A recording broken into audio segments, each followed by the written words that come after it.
Hello and welcome to G Fun Facts Online. Today, we're going back to the summer of 1979.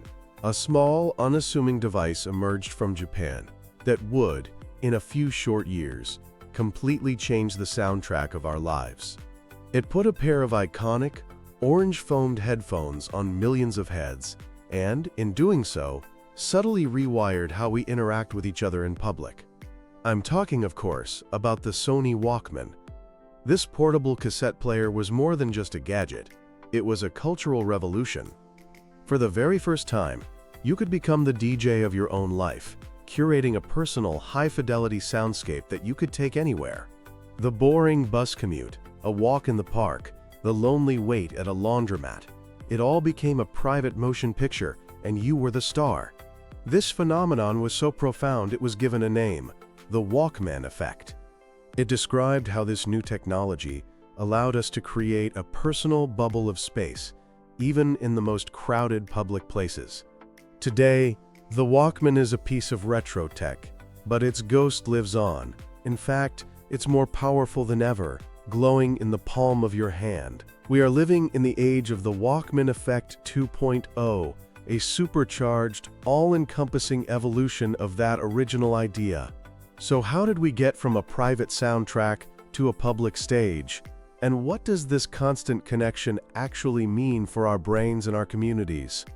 Let's find out. Before the Walkman, music was almost always a shared experience. You heard it on the radio, which everyone in the car or kitchen listened to. You played it on a home stereo, where the whole family could hear. Or you experienced it live at a concert. Music was a communal glue. The Walkman, however, shattered that model. It was designed from the ground up for one person. It was so radically individualistic that Sony's own chairman at the time, Akio Morita, was worried. He feared it would promote social isolation, so he insisted the first models include a second headphone jack and a special hotline button. The idea was that you could press this button to mute the music and talk to someone without taking off your headphones. It was a nod to social etiquette. But these features were quickly dropped. Why? Because people didn't want them. They wanted the escape. They wanted their own private world. And this newfound power to curate your own reality was both empowering and, to some, deeply unsettling. People who used the Walkman reported feeling more confident, more relaxed. They could turn the drudgery of daily life into something cinematic. As one inventor put it, life became a film. Walking down the street to the beat of your favorite song made you feel like you were in the opening credits of your own movie. But critics were not so sure. They saw a darker side. The Walkman was accused of promoting narcissism and a new kind of public rudeness. Wearing those headphones was like putting up a giant, invisible "Do Not Disturb" sign. It created a barrier against the small, spontaneous, unscripted interactions that are the bedrock of community. A shared glance with a stranger, an overheard conversation, a moment of shared silence on a park bench. A German magazine at the time went so far as to call it a technology for a generation with nothing left to say. But that's not the whole story. Even this technology of isolation found a way to foster new kinds of social connection. The ultimate symbol of this was the mixtape. A carefully curated playlist of songs, painstakingly recorded onto a cassette, became a powerful form of personal expression. It was like a letter, a diary, and a bouquet of flowers all rolled into one. Making a mixtape for someone was a deeply personal act, and sharing one of your earbuds with a friend on the bus was an act of intimacy, a temporary merging of two private worlds into one. It showed that even a device designed for one could be co-opted for connection. The Walkman introduced the world to the personal bubble, a concept that would lie dormant for a couple of decades before coming back with a vengeance. The leap from the Walkman to the smartphone is enormous. It's not just about tapes becoming digital files. It represents a fundamental shift in how we use our personal bubbles. This is the heart of the Walkman Effect 2.0. The Walkman was a device of consumption. You listen to music created by others. That's it. The smartphone, on the other hand, is a device of both consumption and constant production. This is the crucial difference. Our modern bubble isn't just filled with a pre-recorded album. It's a dynamic, interactive, and all-encompassing space. We are simultaneously listeners, viewers, readers, broadcasters, photographers, and performers. We're not just escaping the physical world anymore. We are actively curating and performing our lives for a digital audience, while we are still standing in the physical world. This has taken the original Walkman effect and amplified it in some pretty intense ways. First, the private bubble is more immersive than ever. With a smartphone, you can dive into an infinite scroll of social media, stream entire seasons of a show, listen to any podcast ever made, or get lost in endless news updates. This bubble is far more demanding of our attention than a simple cassette tape. The result is a much more profound disengagement from our immediate physical surroundings. Have you ever seen someone almost walk into a lamppost while staring at their phone? That's the Walkman Effect 2.0 in action. Second, and this is the big one, is the performance of self.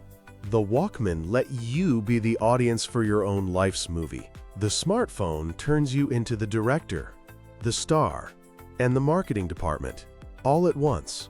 We are constantly capturing moments, editing them to look just right, and sharing them with the world, often to present an idealized version of ourselves.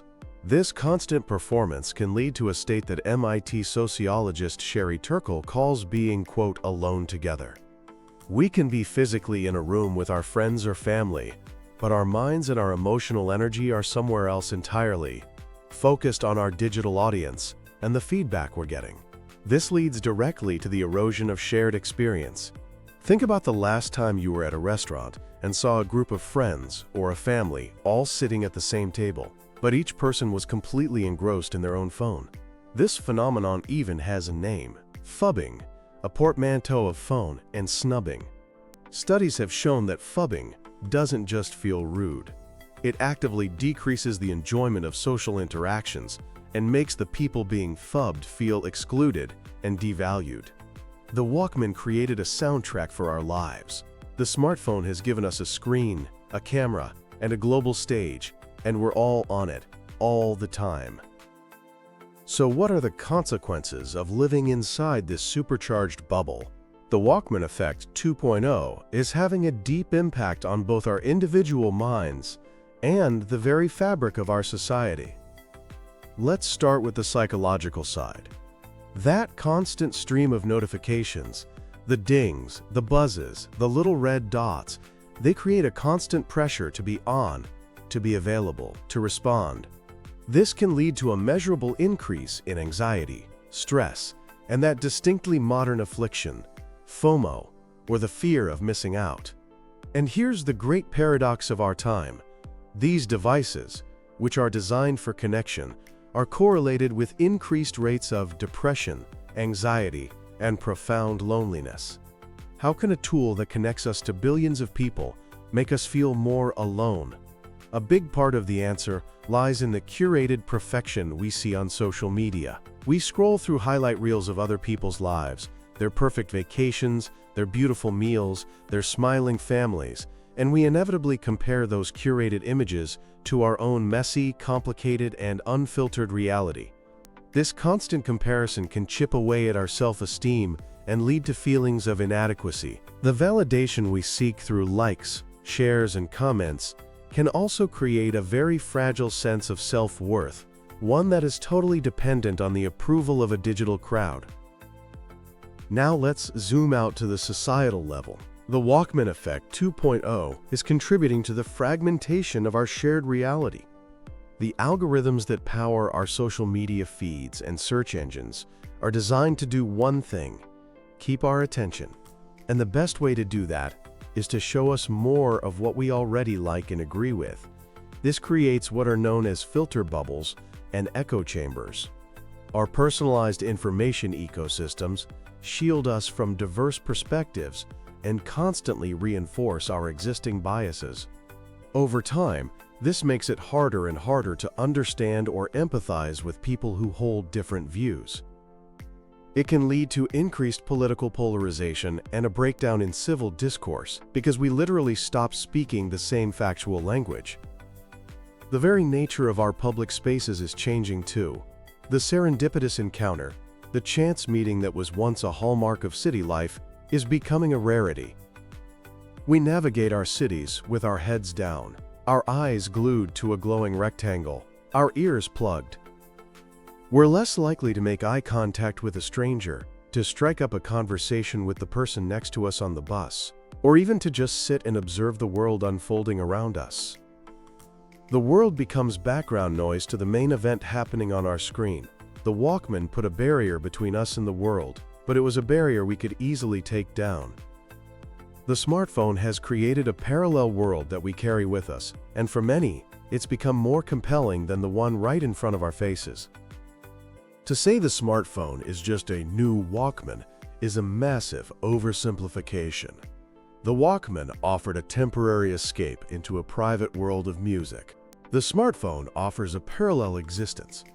It has become an extension of our brains, our memories, and our social circles. Its influence is far more pervasive, and its consequences are infinitely more complex. But, just like the original Walkman was both a tool of isolation and, through things like mixtapes, a tool of connection, the smartphone holds that same dual potential. It lets us maintain relationships across continents. It allows us to organize social movements and protests in hours. It gives us access to the sum of human knowledge in our pockets. The technology itself is neutral. The challenge lies in how we use it, with intention and with awareness.